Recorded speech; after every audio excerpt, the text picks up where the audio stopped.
नमस्कार फ्रेंड्स, जय माता की। आज हम एक नए सब्जेक्ट पर डिस्कस करेंगे। एक नई युति, एक नए कॉम्बिनेशन को समझेंगे। आपके सामने मैं एक ये चार्ट लेकर आया हूँ। ये एक सेलिब्रिटी चार्ट है। इस चार्ट के ज़रिए हम ये समझेंगे कि फिल्म इंडस्ट्री या एंटरटेनमेंट वर्ल्ड से हम कैसे जुड़ सकते हैं, या कोई भी जातक है उसको हम ये फील्ड सजेस्ट कर सकते हैं। तो फ्रेंड्स, सबसे इम्पॉर्टेंट चीज़ है ऐसे केस में, मैंने आप लोगों को पहले बताया है कुछ चीज़ें कि जुपिटर जीवाकार का है और सैटर्न कर्माकार का है। इन दो प्लैनेट्स के जरिए जो है हमारे कर्मों का निर्धारण होता है। होप आप इन दोनों चीज़ों को समझ चुके होंगे।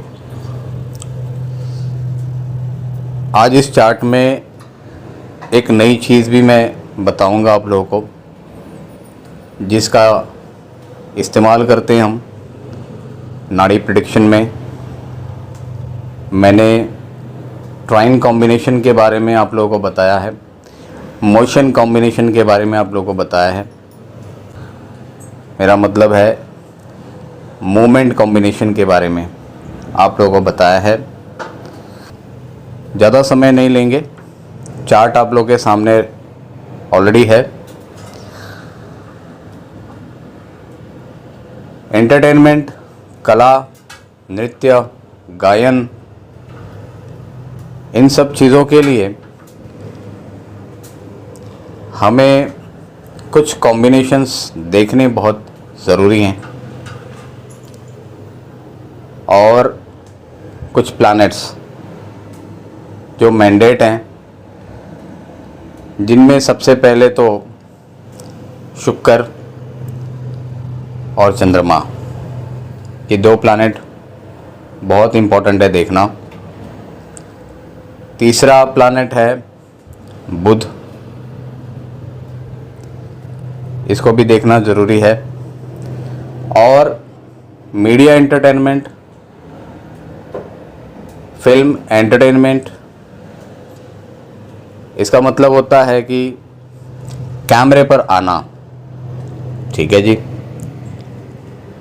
कैमरे का रोल यहाँ पर आ गया। कैमरे की जहाँ पर बात होगी वहाँ पर जो है राहु की बात होगी।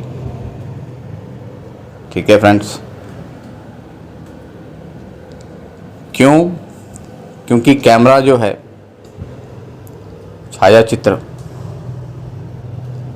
छायाचित्र लेने वाला यंत्र है, जिसके लिए राहु कारक है कैमरे का। तो राहु को देखना ज़रूरी है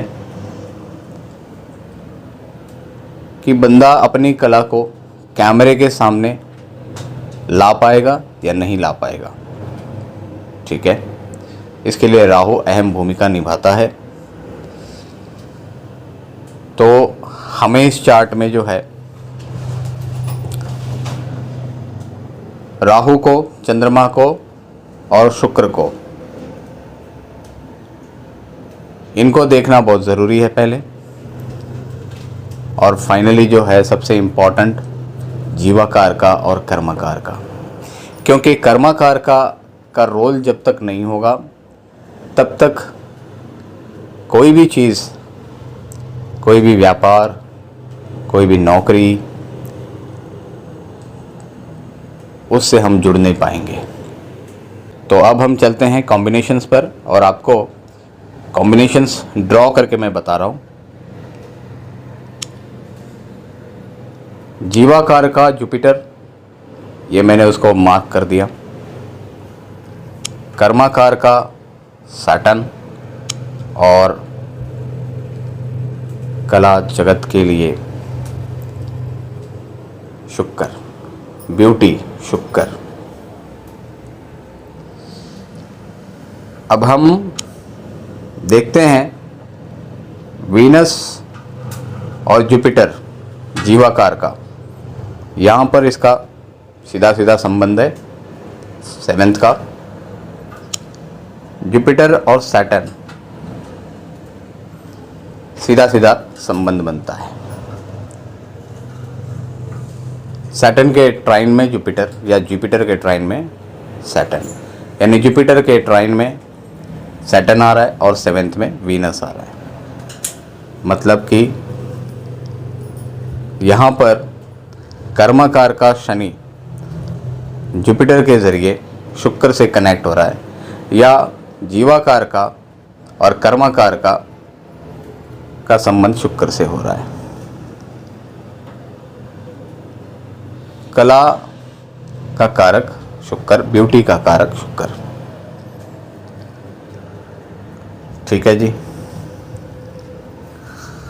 अब जैसे कि मैंने आप लोगों को बताया है, शनि का मूवमेंट 30 इयर्स और जुपिटर का मूवमेंट जो है वो 12 इयर्स। उसी प्रकार राहु का जो मूवमेंट है वो 18 इयर्स। इतना आप लोग नोट कर लीजिए। जुपिटर, सैटर्न और वीनस का कॉम्बिनेशन में बता चुका हूँ। मैं बैक आता हूँ। अब मैं आप लोगों को राहु और चंद्रमा का कनेक्शंस भी दिखा देता हूँ। ये राहु और चंद्रमा का कनेक्शंस, कैमरा और कला का कारक चंद्रमा, ट्रैवल का कारक चंद्रमा। ठीक है। नाड़ी का जो एक एडिशनल रूल मैं आपको बताने वाला था वो ये है कि प्लैनेट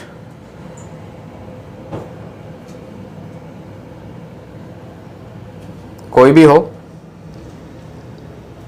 उस पर उसके नेक्स्ट हाउस में बैठे हुए प्लैनेट का असर आता है। यहाँ पर वीनस के ऊपर जो है चंद्रमा का असर आएगा, या यूं कहिए कि वीनस का असर चंद्रमा पर जाएगा। या मोमेंट के नज़रिए से भी आप देखेंगे तो वीनस ट्रेवल करेगा मून की तरफ और राहु से उसका कनेक्शन हो जाएगा। ठीक है जी। आई होप आप लोग को ये कॉम्बिनेशन समझ में आया होगा कि आर्ट, कला का कॉम्बिनेशंस किस तरह बनता है। और राहु जो कैमरे का कारक है, राहु जो है, हम जो फोटो निकालते हैं उसका जो नेगेटिव होता है, ठीक है, वो राहु की देन है। तो राहु कैमरे का कारक है, चंद्रमा से वो कनेक्ट हो गया है। और जब राहु 18 ईयर्स के बाद ट्रेवल करके यहाँ 9th हाउस में आ जाता है,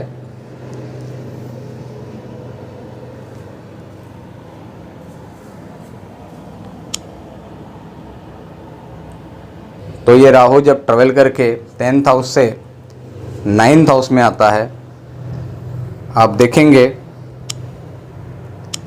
उसका संबंध डायरेक्ट वीनस से बन रहा है और ऑलरेडी चंद्रमा के साथ बना हुआ था। होप आपको ये कॉम्बिनेशन समझ में आया होगा। 18 ईयर्स के बाद राहु ट्रेवल करके 9th हाउस में आ जाएगा। ठीक है जी। ऑलरेडी जुपिटर, सैटर्न और वीनस का योग बना हुआ है। राहु कैमरे का कारक है तो इस प्रकार से जो है ये योग और ये मूवमेंट से बनने वाला कॉम्बिनेशंस ये फिल्म एंटरटेनमेंट का योग बनाता है। ठीक है जी। और इसी प्रकार से जो है कर्मों का निर्धारण होता है किसी भी जातक की कुंडली के आधार पर। जहाँ तक बुध की बात आती है तो आप देखेंगे, मैं ये कॉम्बिनेशन हटा रहा हूँ और बुध के साथ भी आपको जोड़कर बता रहा हूँ। ये देखिए, बुध वाणी का कारक है और चंद्रमा कला का कारक है। ये हमने चंद्रमा के बारे में ऑलरेडी समझा है। और राहु कैमरे का, ये भी हमने समझा है। तो इस प्रकार से जो है फिल्म एंटरटेनमेंट, मीडिया, कला, ऐसे योग आप कुंडली से नाड़ी सूत्रों के आधार पर आसानी से और क्विकली समझ सकते हैं। ऐसे ही चार्ट पर हम इस कॉम्बिनेशन को आने वाले 1-2 और वीडियोस में समझेंगे। ठीक है फ्रेंड्स, मिलते हैं नेक्स्ट वीडियो में। जय माता की।